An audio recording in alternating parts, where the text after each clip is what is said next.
Армысыздар, Жапонияның астанасы Токио қаласындамын. Бүгінгі видео блогында мен сіздерге әлемдегі ең алып мегаполистердің бірі Жапонияның астанасы Токио қаласының тыныс-тіршілігімен таныстырамын.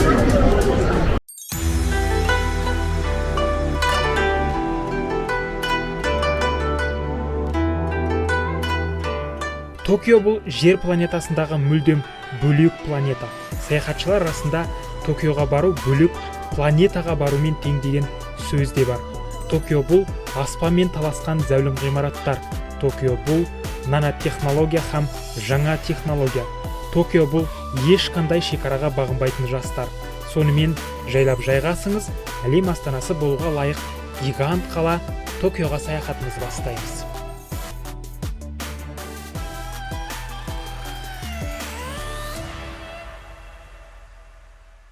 Токиомен танысу Шибуя ауданынан басталады. Шибуя Токионың жүрегі іспеттес.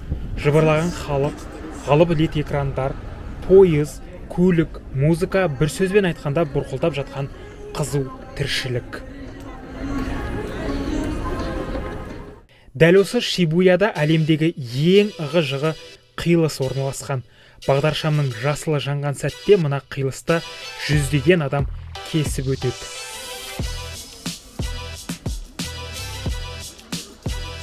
Бірнеше минутта тағы да жүздеген адам бағдаршамның жасыл түсінің жанғанын күтіп тұрады.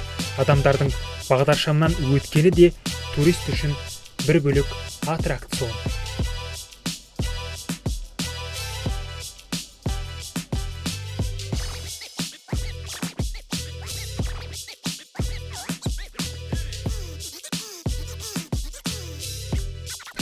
Шибуя Токионың жүрегі болса, Шибуяның жүрегі әйгілі Хатикоға қойылған мына ескерткіш. Есін күткен ит жайлы жүрек тебірентер Хатико фильмін көрген боларсыз. Сол итке Токио төрінен ескерткіш бұйырған. Бір қарағанда алып бара жатқан туынды демейсіз, бірақ дәл осы иттің ескерткіші Токиоға келген кез келген адамның келіп кетер жері. Шибуя күн бата тіпті құлпыра, түнгі Токио көз алдыңызда осылай көрінеді.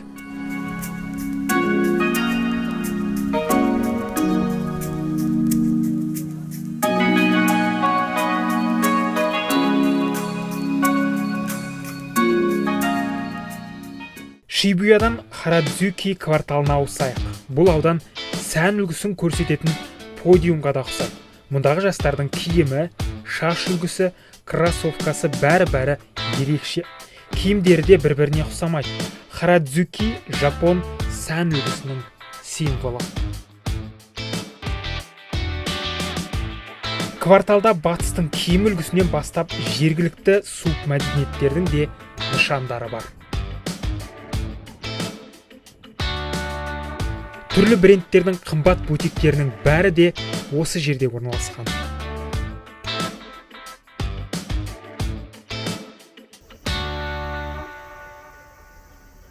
Жапония әлемдегі дамыған 7 елдің қатарына енеді.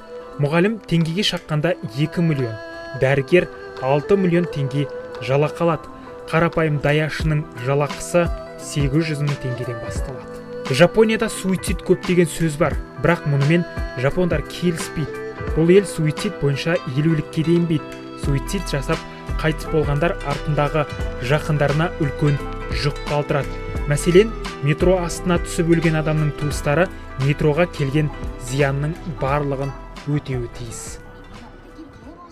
Метро демекші, Токионың метросы өзі бір әлем һәм бір аттракцион. Құдды бір құмырсқаның илеуіне түсіп кеткен дейсіз. Ал картасына қарасаңыз, өрмекшінің торына тап болғандайсыз. Токио метросы әлемдегі ең ірі метрополитен. Метрода қазір 13 линия және 285 станция бар. Күн сайын транспорттың бұл түрін 10 миллиондай адам пайдаланады. Міне метрошы палата сияқты тап-таза. Вагондарда телефонмен сөйлесуге болмайды. Бұл мәдениетсіздік деп саналады. Дегенмен жолаушылардың көзі бос емес, көбі телефонға телмірген. Токио метросының тарихы да қызық. 1914 жылы Жапон бизнесмені Нарицугу Хаякава Лондонға барғанда осы қаланың метросын көріп таң қалады. Кейін Токиоға келген соң жергілікті билікті метро салуға көндіреді. Алғашқы станцияны салуға өзі де ақша бөледі. Осылайша 1927 жылы Токиода алғашқы метро станциясы ашылады. Бұл Азиядағы ең алғашқы метро линиясы еді. Бұрындары вагондарға жолаушылар сыймай, оларды арнайы адамдар итеретін. Қазір ондай жағдай өте сирек, себебі метро жиі жүреді және вагондарда кең. Бұдан бөлек Токио әлемге өте жылдам буллет пойыздарымен танымал. Көз ілеспес жылдамдықпен жүретін Синкансен деп аталатын бұл пойыздар сағатына 300-320 шақырымды артқа тастайды. Автобуспен 9-10 сағат жүретін жерге бұл пойыздар 1 сағатта барады. Жылдам пойыздар Жапонияның Токио, Осака, Нагоя қалаларын жалғап жатыр. Токионың мына вокзалы да ерекше. Орталық вокзалдың ғимараты ертеректе салынған. Токио вокзалының архитекторы құрылысты салғанда Амстердамдағы вокзалдың дизайнын алған деген сөз де бар. Бірақ жапондар Амстердам мен Токио вокзалының ұқсастығын кездейсоқ деп санайды. Вокзал мен метродан шығып қайта қала аралайық. Токио жазда тымыстық әрі қапырық. Далада көп жүру өте қиын. Себебі зәулім әйнек ғимараттар қаладағы ауа температурасын бірнеше градусқа ысытып жібереді. Мәселен, Токионың сырт жағында 30 градус болса, орталықта адам санының көптігі және әйнек ғимараттардан ауа температурасы 35-36 градусқа жетеді. Токиода өте қатыстық, бүгін 33 градус, бірақ 36 градус сияқты сезіледі. Қапырық, күннің астында жүру өте қиын. Көшеде мынандай салқындатқыштар орнатылған, біраз 10-15 минут осын жанында тұруға тура келеді. Одан кейін Токио көшелерінде мынандай автомат дүкендер көп орналасқан. Мұнда сусын, шоколад, ойыншықтан бастап іш киімге дейін сатылады. Токио билігі автоматтар арқылы дүкендерге кететін жерді үнемдеуге тырысады.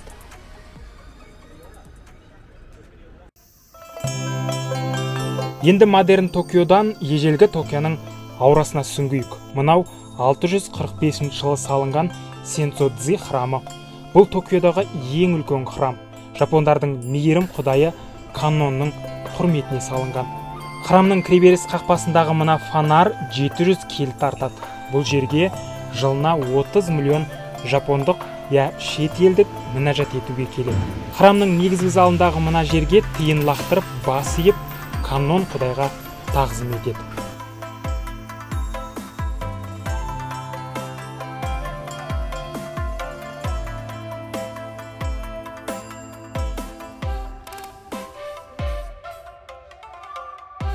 Храмның маңайында әдемі пагода, бақ және басқа да кішігірім діни мінәжат орындары бар. Бұл бас айналдырар Токионың шуынан тыныққанға таптырмас жер.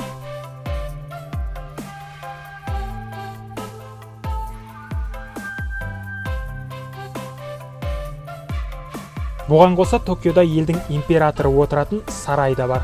Елде императордың билігі жүрмейді. Жапонияны премьер-министр басқарады. Ал император елдің құрметті әрі символды адамы.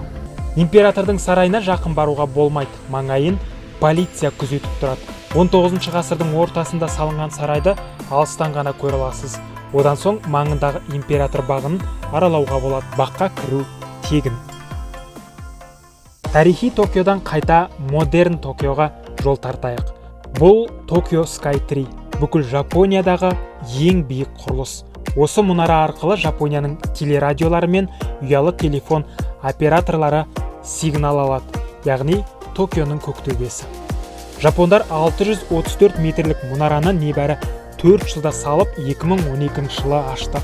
Құрылысына $500 миллиард кеткен. Сонымен Токио Sky Tree'ге келдім. Қазір осы жерден 350 қабатқа көтеріліп, Токионың панорамасын көрсетеді. Қазір аспанмен таласқан мұнара Токионың символына айналып үлгерді. 350 қабатқа көтерілу құны шамамен 12 000 теңге. Ал мына лифт сізді мұнараның 350 қабатына бар жоғы 40-45 секундта жеткізеді. Мына 350 қабаттан Токионың шегі көрінбейді. Көз жетпейді шетіне. Осы алып мегаполисте 14 миллионнан астам халық өмір сүріп жатыр.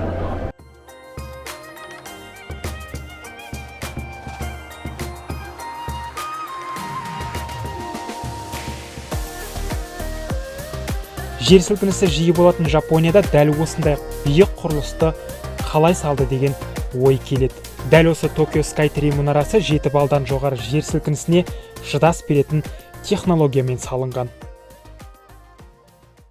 Ғимарат құрылыс туралы айтып қалдық қой. Жапонияда құрылысқа жер жетпейді. Сондықтан үйлердің бөлмелері тар. Мәселен, мына мен тұрған 4 жұлдызды қонақ үйдің бөлмесі және ваннасы.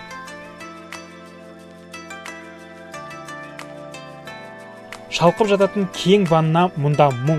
Бөлмеге чемодан қоюда қиын.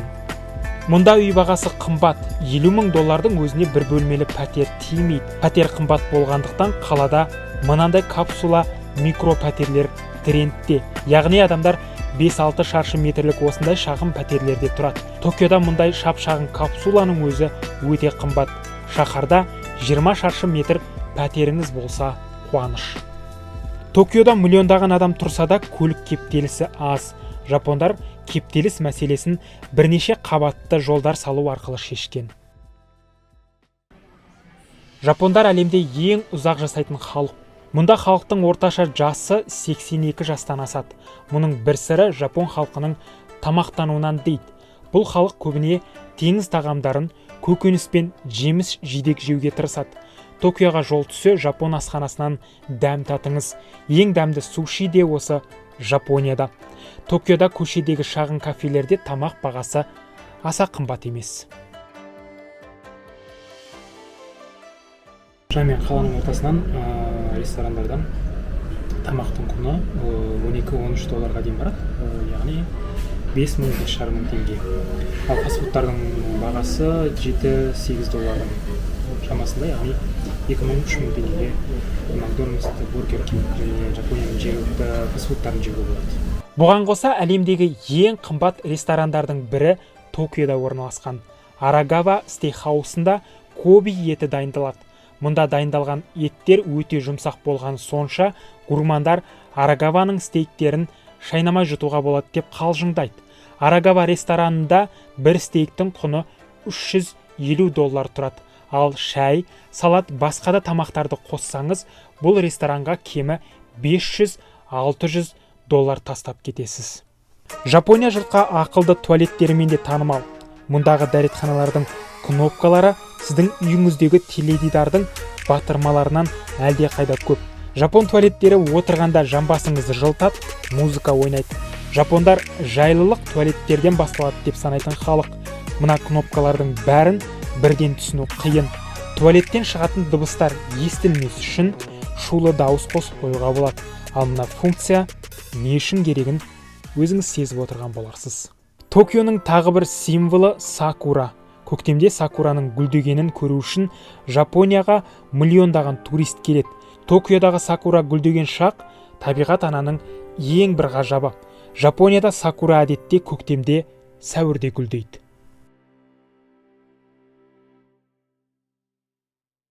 Кешкі Токионы аралап жүрсеңіз, көзіңізге мына қызарған мұнара түседі. Бұл Токионың телемұнарасы. 1958 жылы салынған мұнара жер сілкінісіне қатты желге шыдас береді. Биіктігі 333 метр. Париждегі Эйфель мұнарасынан 13 метрге биік. Бұл мұнара Skytree бой көтергенге дейін Токиодағы телерадио және телефон байланысын қамтамасыз еткен. Қазір Токионың символына айналған екі мұнара теле және коммуникация қызметтерін бөліп алған. Токиода зәулім ғимараттардың дизайны Нью-Йорк я Дубайдағыдай әдемі емес. Қарапайым салынған. Архитекторлар дизайнға аса мән бермеген. Мұның өз себебі бар. Токиода жыл сайын 150-дей жер сілкінісі болады. Жапондар үшін маңыздысы ғимараттың әдемілігі емес, жер сілкінісіне төзімділігі. Сондықтан архитекторлар үй салғанда алдымен үйдің мықтылығына мән беретін. Мұндағы ғимараттардың басым бөлігі 7-8 балдық жер сілкінісіне төтеп береді. Токио адамзат тарихындағы ең ірі зілзаланың бірін көрген. 1923 жылы 1 қыркүйекте қалада 8,3 балдық жер сілкінісі болып, 143 мың адам қаза болды. 40 мың адам сол күйі табылмады. Жапон билігі жоғалғандарды қаза тапқандардың санатына қосқан. Бұл табиғат апатынан Токионың жартысы қирап, кейін қаланы қалпына келтіруге ондаған жыл кетті. Қазір Жапон мектептерінде жер сілкінісі, цунамиден сақтануды үйрететін арнайы үйірмелер бар. Бұдан бөлек кез келген құрылыс салынарда үлкен тексерістен өтеді.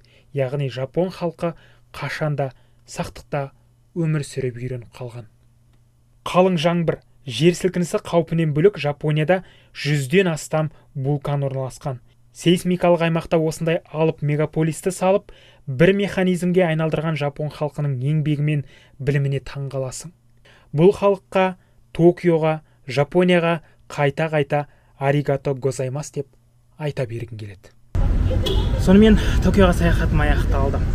Бұл алып мегаполисті сіздерге жан-жақты етіп көрсетуге тырыстым. Жолыңыз түссе Токиоға келіңіз, өз көзіңізбен көріңіз. Осымен тәмам. Келесі қалада жүздескенше сау болыңыздар.